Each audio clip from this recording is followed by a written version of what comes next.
ବନ୍ଧୁଙ୍କୁ ମୁଁ ନିମନ୍ତ୍ରଣ କରୁଛି। ସ୍ୱାଗତ। ବନ୍ଧୁଗଣ, ଏବେ ଆମେ 8 ତାରିଖ ବୁଧବାରକୁ ନେଇ ଆଲୋଚନା କରିବା। ଜୁଲାଇ 8 ତାରିଖ ବୁଧବାର, ମେଷ ରାଶି ଅଶ୍ୱିନ ନକ୍ଷତ୍ରର ଦିନ 4ଟା ପରଠାରୁ ଅଶୁଭ। ଦିନଟି ସତରେ ଭଲ ନୁହଁ।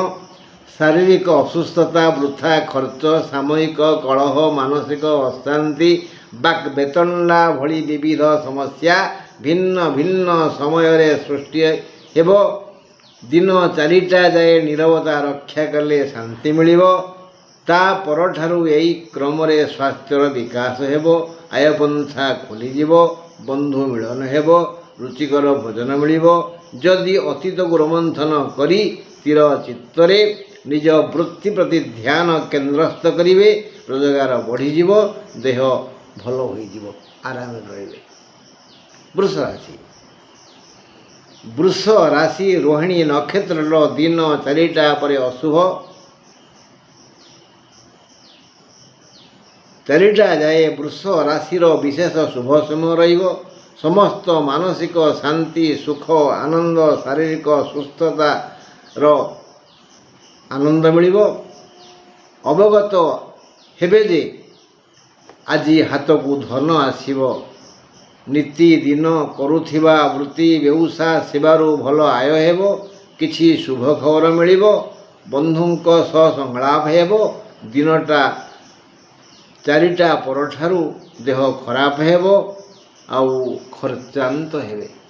ମେଷର 4ଟା ଯାଏ ଖରାପ, 4ଟାରୁ ଭଲ। ବୃଷର 4ଟା ଯାଏ ଭଲ, ତାପରେ ଖରାପ। ମିଥୁନ ରାଶି। ଜୁଲାଇ 8 ତାରିଖ ବୁଧବାର, ମିଥୁନ ରାଶି ଆର୍ଦ୍ରା ନକ୍ଷତ୍ରର ଦିନ 4ଟା ପରେ ଅଶୁଭ। ଦିନ 4ଟା ଯାଏ ତମେ ମିଥୁନ ରାଶିର ଲୋକେ ଶାରୀରିକ ଓ ମାନସିକ ପରିଶ୍ରମ କରିବ। ସେ ଶ୍ରମ ବୃଥା ଯିବନି। ଆଜି ହିଁ ତାହାର ମୂଲ୍ୟ ପାଇବ। ଦେହ ପା ସୁସ୍ଥ ରହିବ, ସୁଖ ଶାନ୍ତି ଅବ୍ୟାହତ ରହିବ। ଦିନ 4ଟା ପରେ କରିଥିବା ଯୋଜନା ସଫଳ ହେବ। ବ୍ୟବସାୟରୁ ଭଲ ଆୟ ଓ ଲାଭ ହେବ। ନୂତନ ଯୋଜନା କରି ଆନନ୍ଦିତ ହେବେ। ଇଣ୍ଟରଭ୍ୟୁ ଦେଇଥିବା ପିଲେ ସୁସମ୍ବାଦ ଶୁଣିବେ, ଶୁଭ ଖବର ପାଇବେ, ନବ ନିଯୁକ୍ତି ମିଳିଯାଇପାରେ। କର୍କଟ ରାଶି। ଜୁଲାଇ 8 ତାରିଖ ବୁଧବାର, କର୍କଟ ରାଶି ପୁଷ୍ୟା ନକ୍ଷତ୍ରର ଦିନ 4ଟା ପରେ ଅଶୁଭ। ଘାତ ବାର। ଦିନ 4ଟା ଯାଏ ବିବିଧ ମାନସିକ ଶାରୀରିକ ସମସ୍ୟା ରହିବ। ନୀରବତା ରକ୍ଷା କଲେ ମଙ୍ଗଳ ହେବ, ଅନ୍ୟଥା ଅପମାନ ପାଇପାରନ୍ତି। ଦିନ 4ଟା ପରେ ସମସ୍ତ କର୍ମ ଯୋଜନା କ୍ରମଶଃ ପୂରଣ ହେବ। ଶାରୀରିକ ଓ ମାନସିକ ଶାନ୍ତି ମିଳିବ।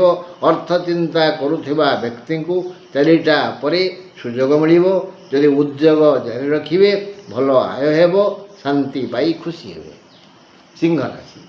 ଜୁଲାଇ 8 ତାରିଖ ବୁଧବାର, ସିଂହ ରାଶି ମଘା ନକ୍ଷତ୍ରର ଦିନ 4ଟା ପରେ ଅଶୁଭ। ଦିନ 4ଟା ଯାଏ ସମ୍ପୂର୍ଣ୍ଣ ଅଶୁଭ ସମୟ ରହିବ। ଦେହ ଖରାପ ହେବ। ଏପରିକି ପୂର୍ଣ୍ଣ ବିଶ୍ରାମ ନ ନେଲେ ନ ଚଳେ। 4ଟା ପରଠାରୁ ଟିକେ ଶାନ୍ତି ଲାଗିବ। ଧୀରେ ଧୀରେ ସୁସ୍ଥତା ଅନୁଭବ କରିବେ। ପୂର୍ଣ୍ଣ ସୁସ୍ଥ ହେବେନି। ଅପମାନ ଭୟ ଅଛି। 4ଟା ଯାଏ ଯାନ ବାହନରେ କୁଆଡ଼େ ନ ଗଲେ ଭଲ। ବ୍ୟବହାର କଲେ ରାସ୍ତାରେ ହଇରାଣ ହେବେ। ଆୟ ଅମଳ ପାଇଁ ଦିନଟି ଆଦୌ ପ୍ରଶସ୍ତ ନୁହେଁ। କନ୍ୟା ରାଶି। ଜୁଲାଇ 8 ତାରିଖ ବୁଧବାର, କନ୍ୟା ରାଶି ହସ୍ତା ନକ୍ଷତ୍ରର ଦିନ 4ଟା ପରେ ଅଶୁଭ। ଦିନଟି ଦୁଃଖ ଓ ସୁଖ ଉଭୟ ଦେବ। ଅକସ୍ମାତ୍ ଶାରୀରିକ କଷ୍ଟ ମିଳିବ। ଆୟ ଅମଳ ପାଇଁ ଭଲ ଦିନ। କିନ୍ତୁ ଅର୍ଥକାମୀ ଜନତା ଯଦି ଯଥା ସମୟରେ, ଯଥା ସ୍ଥାନରେ ଯଥୋଚିତ ଶ୍ରମ କରି ବୁଦ୍ଧି ବିଦ୍ୟାର ଖେଳ କରନ୍ତି, ତେବେ ସେମାନଙ୍କର ଭଲ ରୋଜଗାର ହେବ। ଅନ୍ୟାନ୍ୟ ସବୁ ଭଲ।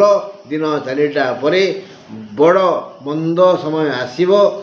4ଟା ପୂର୍ବରୁ ନିରାପଦ ସ୍ଥାନକୁ ଫେରି ଆସନ୍ତୁ। 4ଟା ପରେ ବିପଦ। ତେଣୁ 4ଟା ପୂର୍ବରୁ ଘରକୁ ଫେରି ଆସନ୍ତୁ। ଜୁଲାଇ 8 ତାରିଖ ବୁଧବାର, ତୁଳା ରାଶି ସ୍ୱାତି ନକ୍ଷତ୍ରର ଦିନ 4ଟା ପରେ ଅଶୁଭ। ମହିଳାଙ୍କର ଘାତଚନ୍ଦ୍ର। ଦିନ 4ଟା ଯାଏ କୌଣସି ସମସ୍ୟା ନାହିଁ। କରିଥିବା ଓ କରୁଥିବା କରିଥିବା ଓ କରୁଥିବା ସମସ୍ତ ମାନସିକ ଯୋଜନା ଓ ଶାରୀରିକ ଶ୍ରମର ମୂଲ୍ୟ ନିଶ୍ଚୟ ମିଳିବ। ଅର୍ଥ, ବନ୍ଧୁ, ସୁଖ ପ୍ରଭୃତି ଲାଭ ହେବ। ଶୁଭ ଖବର ମିଳିବ। ସୁସ୍ଥ ରହିବେ। କୌଣସି ପ୍ରକାର ଅସୁବିଧା ନାହିଁ। 4ଟା ପରେ ଅକସ୍ମାତ୍ ଶାରୀରିକ ଦଣ୍ଡ ମିଳିବ। ଏତିକି କ୍ଷତି। ଆୟ ଅମଳରେ ବାଧା ନାହିଁ। ଯଥୋଚିତ ଉଦ୍యోଗ କରନ୍ତୁ, ଲାଭବାନ ହେବେ।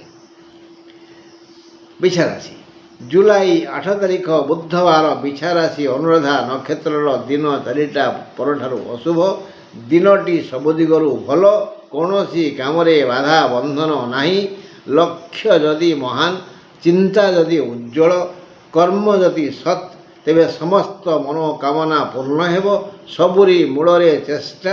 ଏଣୁ ଯଥା ସମୟରେ ଯଥା ସ୍ଥାନରେ ସମୁଚିତ ଉଦ୍ୟୋଗ କରନ୍ତୁ। ବିଧାତା ନିଶ୍ଚୟ ସହଯୋଗ କରିବେ। ଭଲ ଦିନ, ମଙ୍ଗଳ ହେବ। ଦେହପା ସୁସ୍ଥ ରହିବ। ଧନୁରାଶି। ଜୁଲାଇ 8 ତାରିଖ ବୁଧବାର ଧନୁରାଶି ମୂଳା ନକ୍ଷତ୍ରର ଦିନ 4ଟା ପରେ ଅଶୁଭ। ପୁରୁଷଙ୍କର ଘାତଚନ୍ଦ୍ର। ଦିନ 4ଟା ଯାଏ କୌଣସି ସୁବିଧା ସୁଯୋଗ ନାହିଁ। ସବୁ କାର୍ଯ୍ୟରେ ବାଧା ବନ୍ଧନ ଭୟ ରହିବ। ଦେହ ଖରାପ ହେବ। ଆୟ ଅମଳ କମିଯିବ। କୌଣସିଟି କାର୍ଯ୍ୟ ଯଥା ସମୟରେ ହେବନି। ଦିନ 4ଟା ପରେ ଭାଗ୍ୟ ବଦଳିଯିବ। ହଜିଯାଇଥିବା ସମସ୍ତ ସୁଖ କ୍ରମାନ୍ୱୟରେ ଆସି ଆନନ୍ଦ ଓ ଶାନ୍ତି ଦେବ। ମକର ରାଶି। ଜୁଲାଇ 8 ତାରିଖ ବୁଧବାର ମକର ରାଶି ଶ୍ରବଣା ନକ୍ଷତ୍ରର ଦିନ 4ଟା ପରେ ଅଶୁଭ। ଦିନ 4ଟା ପରେ ବଡ଼ ମନ୍ଦ ସମୟ ଆସିବ। ଦେହ ଅସୁସ୍ଥ ହେବ। ସବୁ କାର୍ଯ୍ୟରେ ବାଧା ବନ୍ଧନ ଆସିବ। ହେବା କାର୍ଯ୍ୟ ହେବନି। ଯଥା ସମୟରେ ଗଣ୍ଡେ ପେଟ ପୂରା ଖାଇବାକୁ ମିଳିବନି।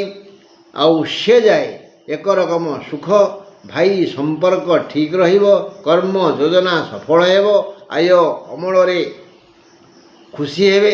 ଯଦି କୌଣସି କାର୍ଯ୍ୟ ପାଇଁ ଯଥୋଚିତ ଉଦ୍ୟମ କରିବେ, ତେବେ ସୁଫଳ ନିଶ୍ଚୟ ପାଇବେ। କୁମ୍ଭ ରାଶି। ଜୁଲାଇ 8 ତାରିଖ ବୁଧବାର କୁମ୍ଭ ରାଶି ଶତବିଶା ନକ୍ଷତ୍ରର ଦିନ 4ଟା ପରେ ଅଶୁଭ। ଦିନ 4ଟା ଯାଏ ବୃଥା ବ୍ୟୟ ହେବନି। ଭଲ ଆୟ ହେବ। ସମସ୍ତ ମନ ବୋଲ ମାନି ଚଳିବେ। ମନ ଅନୁଯାୟୀ କାମ ହେବ। ମନ ଅବୋଧ ହେତୁ ସମସ୍ତଙ୍କୁ ସନ୍ଦେହ ଦୃଷ୍ଟିରେ ଦେଖିବେ।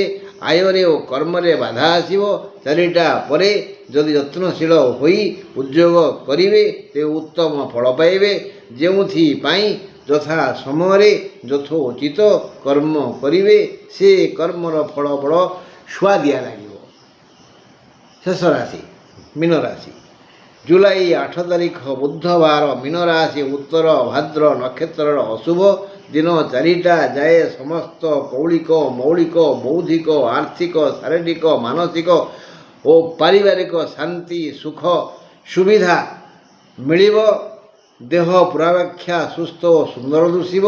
ଯଥା ସ୍ଥାନରେ ଯଥା ସମୟରେ ଯଥୋଚିତ ଉଦ୍ୟୋଗ କଲେ ଆୟ ଅମଳ ବଢ଼ିଆ ହେବ। ମାତ୍ର 4ଟା ପରଠାରୁ ମନ ସନ୍ଦେହ ଚକ୍ରରେ ବୁଲି ବୁଲିବ। ସମସ୍ତେ ବିବ୍ରତ ହେଇଯିବ। ବନ୍ଧୁ, ଈଶ୍ୱର ଯଦି ଚାହୁଁଥିବେ, ପବନ ଯଦି ଚାଲିଥିବ, ଆସନ୍ତା କାଲିକି ମୁଁ ପୁଣି ଆପଣଙ୍କୁ ମୋ ମୁହଁ ଦେଖେଇବି। ନମସ୍କାର।